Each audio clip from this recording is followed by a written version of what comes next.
가족들도 탑승하게 되는데요. 네, 관련 얘기는 잠시 후에 더 듣도록 하고요. 일단 현장 연결해서 신종 브리핑 코로나 듣겠습니다. 바이러스 감염증 국내 발생 현황을 말씀드리겠습니다.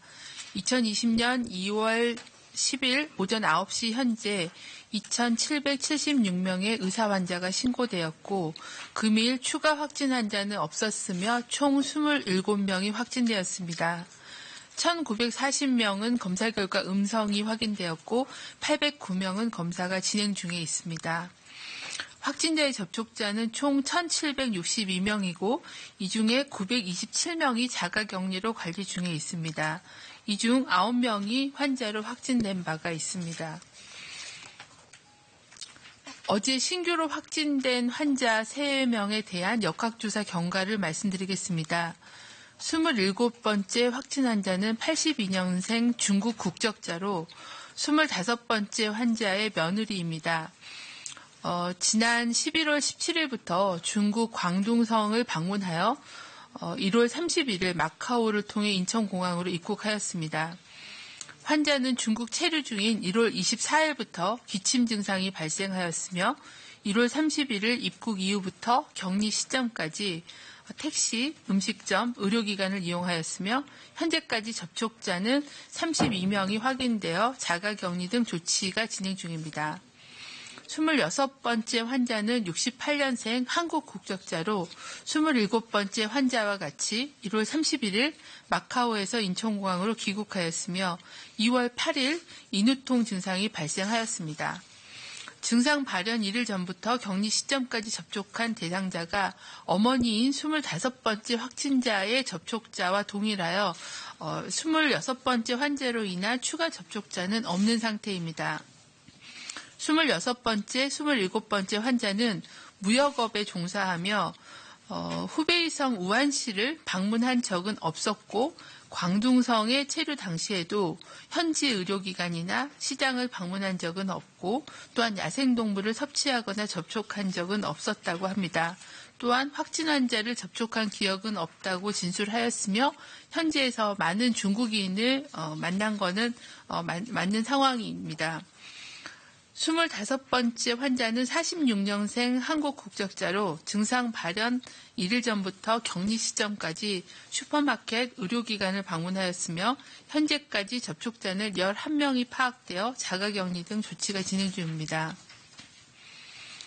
아울러 11번째 환자는 증상이 호전되었고 검사를 2회 연속 실시한 검사에서 음성이 확인되어 오늘 최종 격리 해제 조치가 결정되었으며 금일 중으로 퇴원할 예정입니다. 중앙방역대책본부는 확진 환자의 이동 경로나 접촉자에 대해 국민들께서 과도한 불안을 가지실 필요는 없다라는 말씀을 드리겠습니다.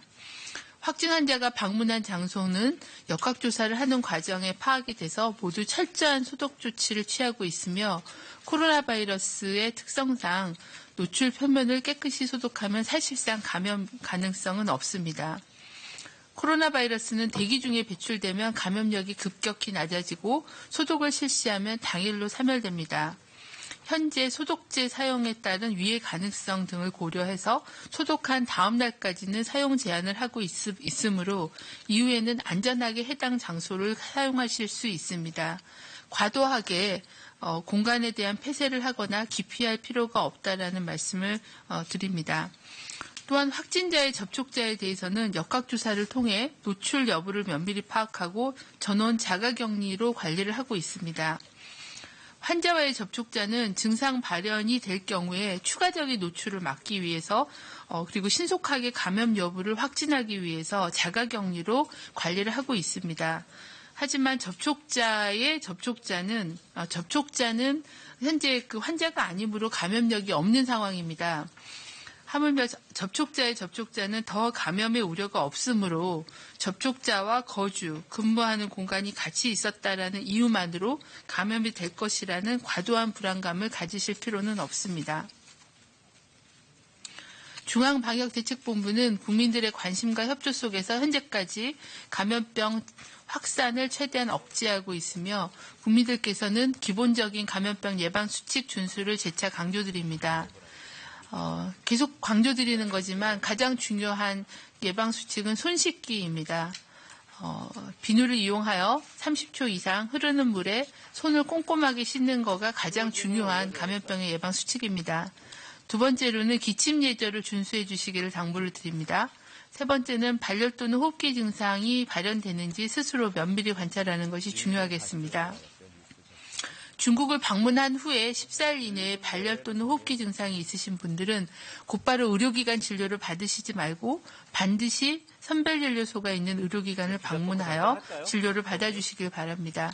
또한 기침 등 호흡기 증상이 있을 경우에는 반드시 마스크를 착용하고 생활을 해주시고 그리고 의료기관을 방문할 시에는 반드시 마스크를 착용해 주실 것을 당부를 드립니다.